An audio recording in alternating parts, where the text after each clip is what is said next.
नमस्कार दोस्तों, आप सभी का स्वागत है अद्वैत एजुकेशन यूट्यूब चैनल में। आज हम कक्षा 10 की हिंदी पाठ्य पुस्तक स्पर्श का पाठ बिहारी के दोहे पढ़ेंगे।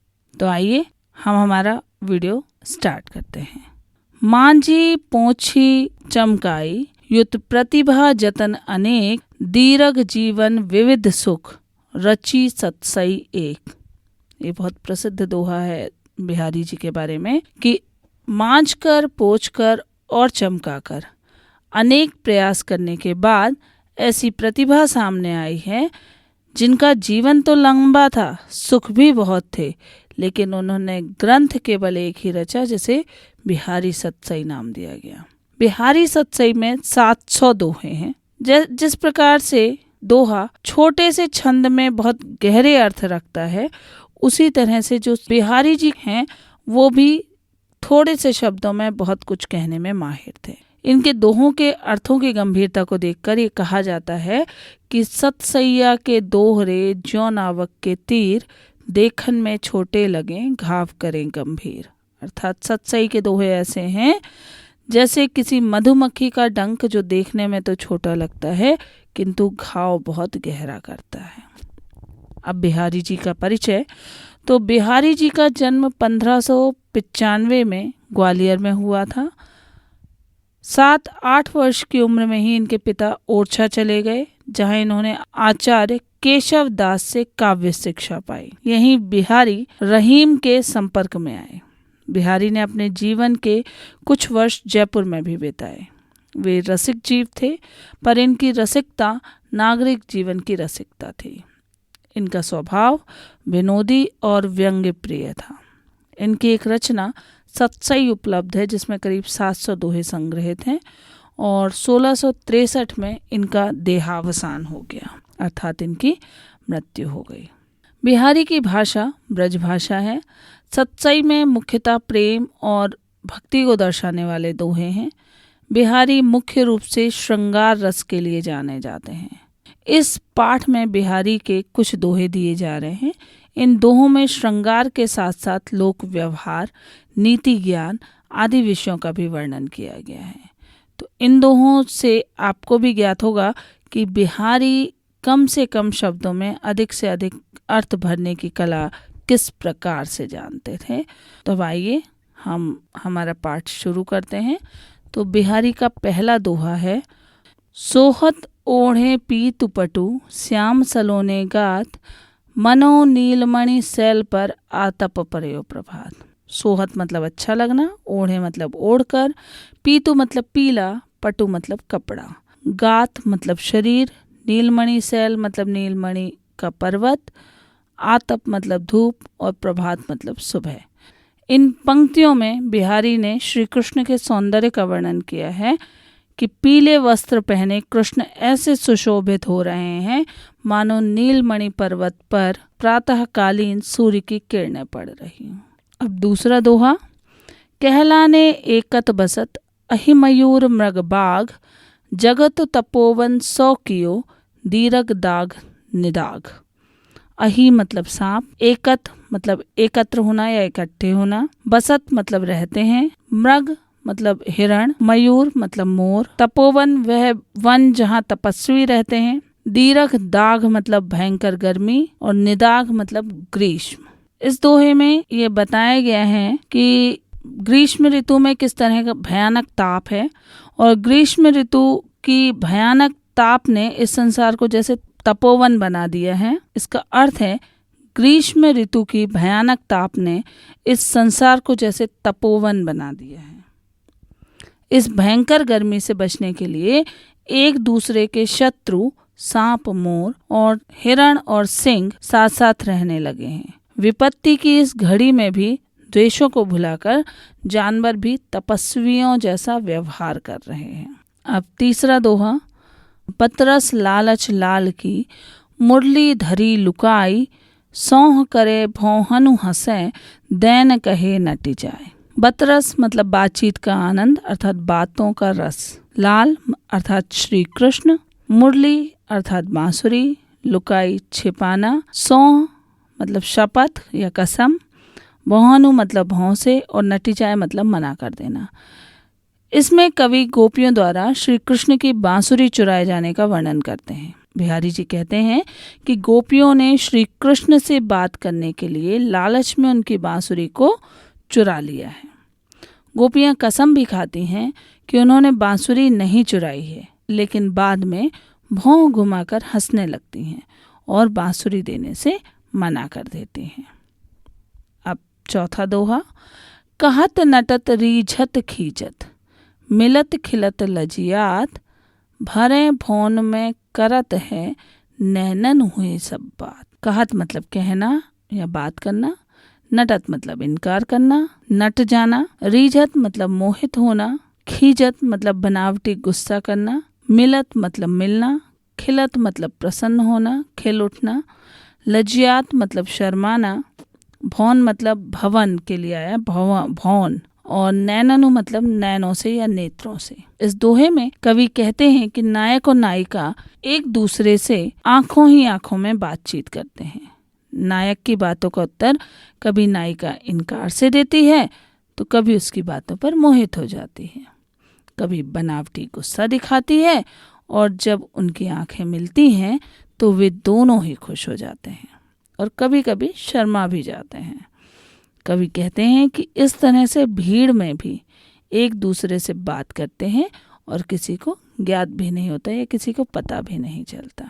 आगे बढ़ने से पहले यदि आपने हमारे चैनल को सब्सक्राइब नहीं किया है तो सब्सक्राइब कर लें और बेल आइकन को दबाएं ताकि हमारे आने वाले वीडियोस की नोटिफिकेशन जल्द से जल्द आप तक पहुंच सके। साथ ही साथ इस वीडियो में हम आपके लिए लेकर आए हैं प्रश्नोत्तर, तो हमारे वीडियोस को लास्ट तक जरूर देखें। आइए अब हम आगे बढ़ते हैं। अब है बिहारी का 5वां दोहा। बैठी रही अति सघन बन, पैठी सदन तन माँ, देखी दोपहरी जेठ की, छाहों चाहती छां। सघन अर्थात घना, बन मतलब जंगल, पैठी मतलब घुसना, सदन तन अर्थात भवन में, जेठ मतलब जून का महीना, और छाहों अर्थात छाया भी।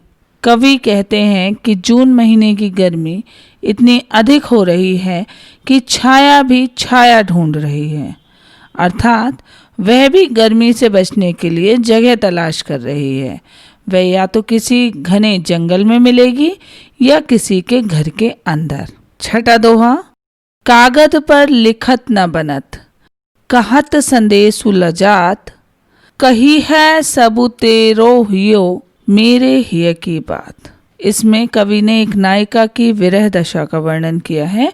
कागज अर्थात कागज, लिखत न बनत अर्थात लिखा नहीं जाता, संदेशु अर्थात संदेश, लजात अर्थात लज्जाना या शर्माना, कही है अर्थात कह देगा, हिय अर्थात हृदय। तो कवि कहते हैं कि नायिका अपनी विरह की पीड़ा को कागज पर नहीं लिख पा रही है और कहकर संदेश भेजने में उसे शर्म आती है। वह नायक से कहती है कि तुम अपने हृदय से पूछ लो, वह मेरे हृदय की बात जानता है, अर्थात तुम मेरी विरह दशा से भली भांति परिचित हो, अर्थात तुम मेरी विरह दशा समझ सकते हो। अब अगला दोहा। प्रगट भय द्विजराज कुल, सुबस बसे ब्रज आय, मेरे हरो कलेश सब, केशव केशव राय। इसमें श्री कृष्ण से उनके कष्ट हर देने की प्रार्थना कर रहे हैं कवि बिहारी। द्विजराज अर्थात चंद्रमा और ब्राह्मण, सुबस अर्थात अपनी इच्छा से, केशव श्री कृष्ण, केशव राय अर्थात बिहारी के पिता। कवि कहते हैं कि श्री कृष्ण आपने चंद्रवंश में जन्म लिया और स्वयं ही ब्रज में आकर बस गए। बिहारी जी के पिता का नाम केशव राय है और श्री कृष्ण का एक नाम केशव है, इसलिए कवि कहते हैं कि आप मेरे पिता के समान हैं, अतः मेरे सारे कष्टों का नाश कर दीजिए। 8वां और अंतिम दोहा। जपमाला छापे तिलक, सरे न एको काम, मन कांचे नाचे ब्रथा साचे राचे राम। इसमें कवि ने बाहरी ढोंग के स्थान पर सच्चे मन से ईश्वर भक्ति को महत्व दिया है। मतलब बाहरी जो दिखावा हम करते हैं भक्ति का, उसकी जगह अगर आप सच्चे मन से भगवान की भक्ति करेंगे उस पर ज़्यादा बल दिया गया है। जपमाला अर्थात जपने की माला, छापें अर्थात छापा, सरे अर्थात पूरा होना, मन कांचे कच्चा मन या बिना सच्ची भक्ति वाला मन, नाचे नाचना, ब्रथा बेकार में, साचे अर्थात सच्ची भक्ति, राचे अर्थात प्रसन्न होना। कवि कहते हैं कि केवल ईश्वर के नाम की माला जपने से, ईश्वर नाम लिख लेने से या छापने से, तिलक करने से ईश्वर भक्ति का कार्य पूरा नहीं होता। यदि मन में ईश्वर के लिए विश्वास न हो तो उसकी भक्ति में नाचना भी व्यर्थ है। इसके विपरीत जो सच्चे मन से ईश्वर भक्ति करते हैं, ईश्वर उन्हीं पर प्रसन्न होते हैं। अब है सार पाठ का। हमने अभी तक जो 8 दोहे पढ़े, उनके जो अर्थ पढ़े, तो एक बार हम उसको रिवाइज कर लेते हैं, उसका दोहरान कर लेते हैं। तो ये जो बिहारी सतसई से लिए गए ये 8 जो दोहे हैं, इनमें कवि ने भक्ति, नीति व श्रृंगार भाव का सुंदर मेल प्रस्तुत किया है। पहले दोहे में कवि कहते हैं कि श्री कृष्ण के नीलमणि रूपी सांवले शरीर पर पीले वस्त्र रूपी धूप अत्यधिक शोभित हो रही है। दूसरे दोहे में बताया गया कि भयंकर गर्मी का वर्णन किया गया है और गर्मी के कारण जंगल एक तपोवन बन गया है, जहाँ सभी जानवर आपसी द्वेष भुलाकर एक दूसरे के साथ बैठे हैं। तीसरे दोहे में कवि गोपियों की श्री कृष्ण के साथ बात करने की उत्सुकता को प्रकट करते हैं, जिसके चलते गोपियों ने श्री कृष्ण की बांसुरी को चुरा लिया है। चौथे दोहे में कवि नायक और नायिका द्वारा भीड़ में भी किस तरह से आंखों ही आंखों में बात की जाती है, इस बात का वर्णन करते हैं।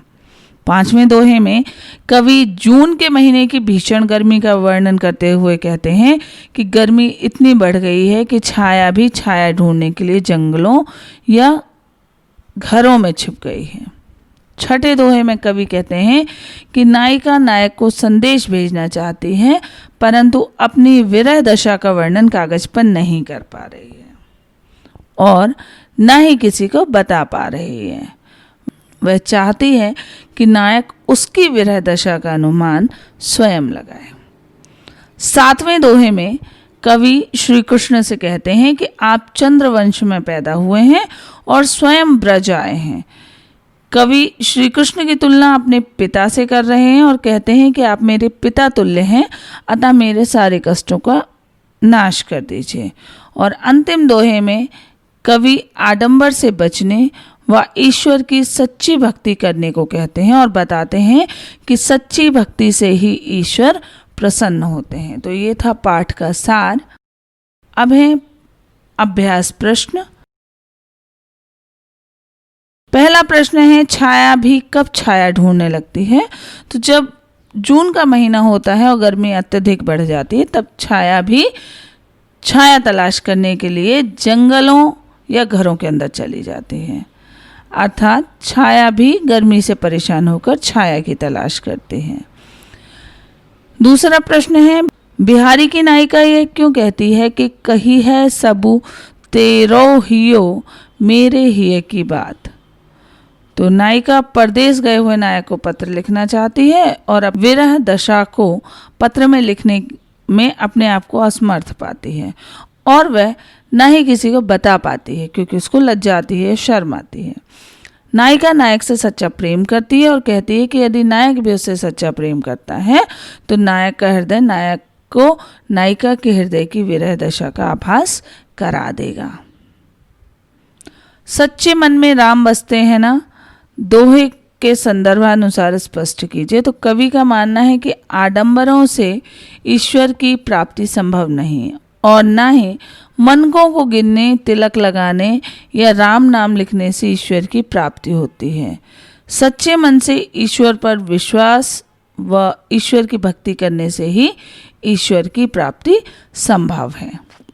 गोपियां श्री कृष्ण की बांसुरी क्यों चुरा लेती हैं? तो गोपियों को शुरू से ही कृष्ण की बांसुरी से ईर्ष्या का भाव रहा है। वे जानती हैं कि एक बार जब कृष्ण बांसुरी बजाने में मस्त हो जाते हैं तो वे दुनिया को भूल जाते हैं। गोपियां जानती हैं कि अगर वे बांसुरी को छुपा देंगी तो कृष्ण अवश्य ही इस बारे में पूछेंगे। श्री कृष्ण से बातचीत करने के लिए ही गोपियां श्री कृष्ण की बांसुरी को छुपा देती हैं। बिहारी कवि ने सभी की उपस्थिति में भी कैसे बात की जा सकती है, इसका वर्णन किस प्रकार अपने शब्दों में किया है? तो बिहारी कवि ने सभी की उपस्थिति में भी आंखों ही आंखों में बातचीत करने का सुंदर वर्णन किया है। नायक आंखों ही आंखों में नायिका से कुछ कहता है, नायिका आंखों ही आंखों में इनकार करती है। कभी बनावटी गुस्सा दिखाती है और फिर एक बार दोबारा जब उनकी आंखें मिलती हैं तो वे खुश हो जाते हैं और कभी कभी शर्मा भी जाते हैं। इस प्रकार वे आंखों ही आंखों में बात भी कर लेते हैं और किसी को पता भी नहीं चलता। अब है भाव स्पष्ट कीजिए। मनो नीलमणि शैल पर आतप पर्यो प्रभास। यहाँ पर कृष्ण के रूप सौंदर्य का वर्णन किया गया है और कृष्ण के नीले शरीर पर पीले वस्त्र की कल्पना ऐसे की जा रही है जैसे नीलमणि पर्वत पर सुबह के समय सूर्य की किरणें गिरती हैं। इसमें उत्प्रेक्षा अलंकार है और ब्रज भाषा का प्रयोग किया गया है तथा श्रृंगार रस की प्रधानता है इसमें। जगत तपोवन सो कियो दीर्घ दाग निदाग। इसमें कवि ने यहाँ जंगल का गर्मी के कारण जो तपोवन में बदल जाने का वर्णन किया है। ब्रज भाषा का उपयोग किया गया है।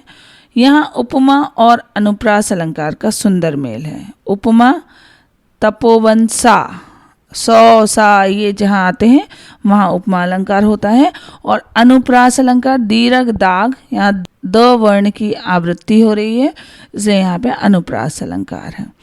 जपमाला छापे तिलक सरे न एको काम मन कांचे नाचे प्रथा साचे राचो राम। इन पंक्तियों में कवि ने बाह्य आडंबरों से बचने व सच्चे मन से ईश्वर भक्ति करने पर बल दिया है।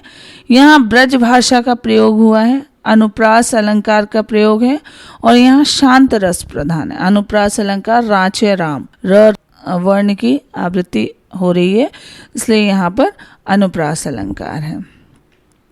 इसी के साथ हमारा पाठ बिहारी के दोहे यहीं समाप्त होता है। हमारे साथ बने रहने के लिए बहुत बहुत धन्यवाद।